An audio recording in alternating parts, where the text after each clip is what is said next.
بسم اللہ الرحمن الرحیم۔ کتاب شریف فاطمۃ الزہرا فی القرآن، مرجع اعلیٰ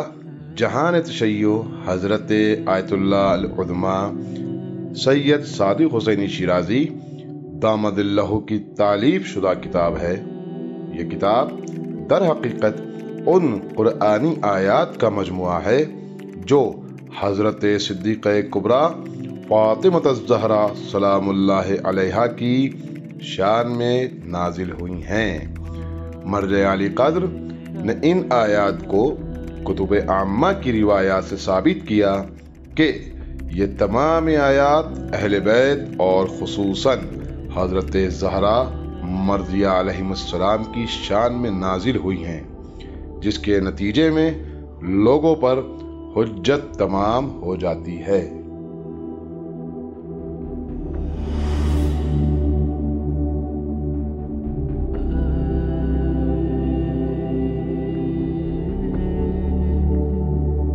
اعوذ باللہ من الشیطان اللعین الرجیم، بسم اللہ الرحمن الرحیم، وبہ نستعین وہو خیر معین، رب اشرح لی صدری ویسر لی امری واحلل عقدۃ من لسانی یفقہوا قولی، انشاء اللہ تعالی۔ قال اللہ سبحانہ وتعالی فی القرآن الحکیم وہو اصدق الصادقین وقولہ الحق۔ بسم اللہ الرحمن الرحیم، یا ایھا الذین آمنوا لا تحلوا شعائر اللہ۔ عزیزان گرامی قدر، معزز اور محترم ناظرین کرام، میں آپ حضرات کی خدمت میں ان فضیلتوں کو لے کر کے حاضر ہو رہا ہوں مسلسل، کہ جن فضیلتوں کو قرآن میں اہل بیت علیہ السلام کے لیے بالخصوص جناب صدیقہ طاہرہ سلام اللہ علیہ کے لیے بیان کیا گیا۔ اس آیت میں تمام اہل ایمان کو شاعر اللہ کی سے ہٹنے کے لیے روکا گیا ہے، اس سے منحرف ہونے کے لیے روکا گیا ہے۔ اللہ کی بارگاہ میں شاعر اللہ کیا ہے؟ دوسری روایتوں میں آیت موجود ہے، من یعظم شاعر اللہ فإنها من تقوی القلوب، جو اللہ کے شاعر اور اس کی نشانیوں کی تعظیم کرتے ہیں ان کے دلوں میں اللہ کا تقوی ہے، وہ خوف خدا دل میں رکھتے ہیں۔ یعنی اس کا مطلب یہ ہے کہ وہ چیزیں جو اللہ کی بارگاہ میں محترم ہیں، اللہ کی بارگاہ میں حیثیت رکھتی ہیں، یعنی حرم الہی ہیں، مقدسات پروردگار عالم ہیں، جن کو اللہ نے شاعر کہا ہے۔ شاعر کا معنی یہ ہے کہ جس کو دیکھ کر کے اللہ کی یاد تازہ ہو جائے، اس کی نشانیاں، اس کی پہچان، اس کی علامت، ان کو شاعر کہا جائے۔ خانہ کعبہ شاعر اللہ ہے، قرآن مجید شاعر اللہ ہے، صفا مروہ شاعر اللہ ہے، مقام مصلی جناب ابراہیم شاعر اللہ ہے، مینا شاعر اللہ ہے، صحیح شاعر اللہ ہے، اور یہ جو سارے ارکان انجام دیے جاتے ہیں یہ سب کے سب شاعر اللہ ہیں، اور ان کی تعظیم کا حکم دیا گیا اور ان کا احترام کرنا ہی دل کا تقوی ہے۔ لہٰذا جس طریقے سے یہ چھوٹی چھوٹی چیزیں اللہ کی بارگاہ میں شاعر اللہ ہیں، اسی طریقے سے اہل بیت بھی اللہ کی بارگاہ میں شاعر اللہ ہیں۔ پیغمبر اسلام نے اپنے صحابہ کرام کی بارگاہ میں نقل کرتے ہوئے فرمایا کہ بنی اسرائیل کے درمیان تابوت سکینہ تھا، جس میں انبیاء کے تبرکات رکھے گئے تھے، اور یہ وہ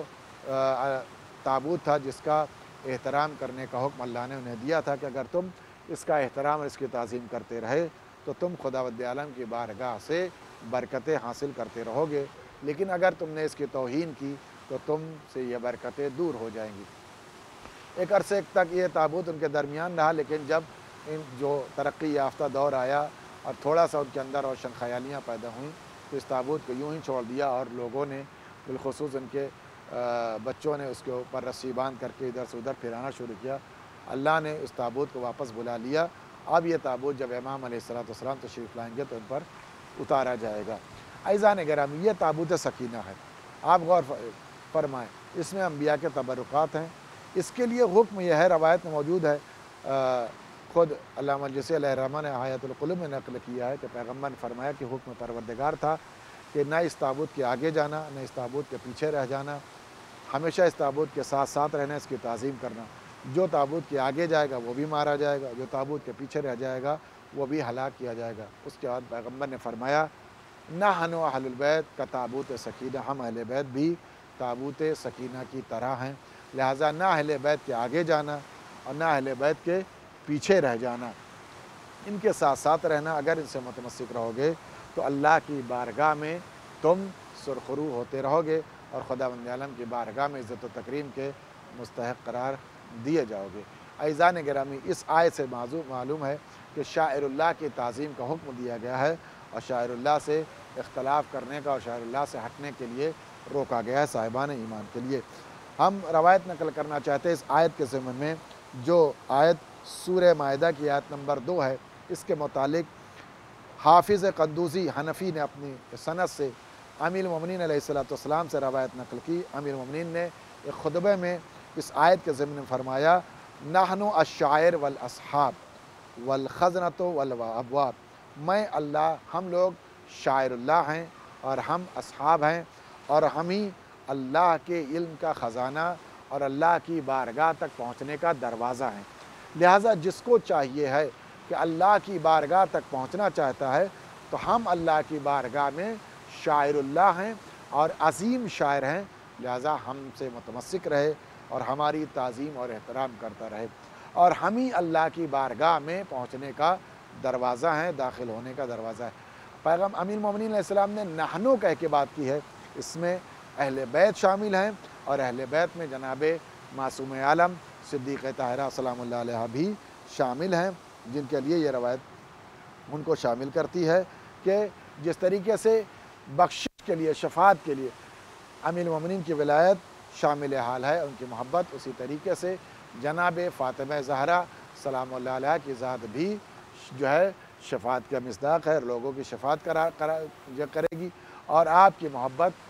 وہاں میدان محشر میں لوگوں کے کام آئے گی۔ لہٰذا جس معیار پر شاعر الہی پیغمبر اسلام ہیں، امیر المومنین علیہ السلام ہیں، اسی معیار پر شاعر الہی جناب صدیقہ طاہرہ سلام اللہ علیہ کی ذات ہے۔ اب اگر کوئی ان کے دروازے پر آتا ہے اور کسی اعتبار سے اس دروازے کا نقصان کرتا ہے تو امیر المومنین کی اس روایت کے مقابل میں یہ سمجھ میں آتا ہے کہ اس نے اللہ کے دروازے کا نقصان پہنچایا ہے، اللہ کے دروازے کی توہین کی ہے۔ جو اللہ کے دروازے کی توہین کرتا ہے وہ شاعر الہی کے توہین کرتا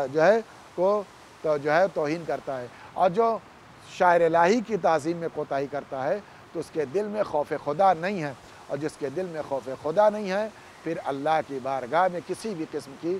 نعمت کی امید رکھنا یہ فضول اور عبث ہوگا۔ لہٰذا ہمیں ضروری ہے کہ شاعر الہی کی تعظیم کریں تاکہ ان کے ذریعے سے اللہ کی بارگاہ میں ہم عزت و تکریم کے مستحق قرار دیے جائیں۔ وآخر دعوانا الحمدللہ رب العالمین۔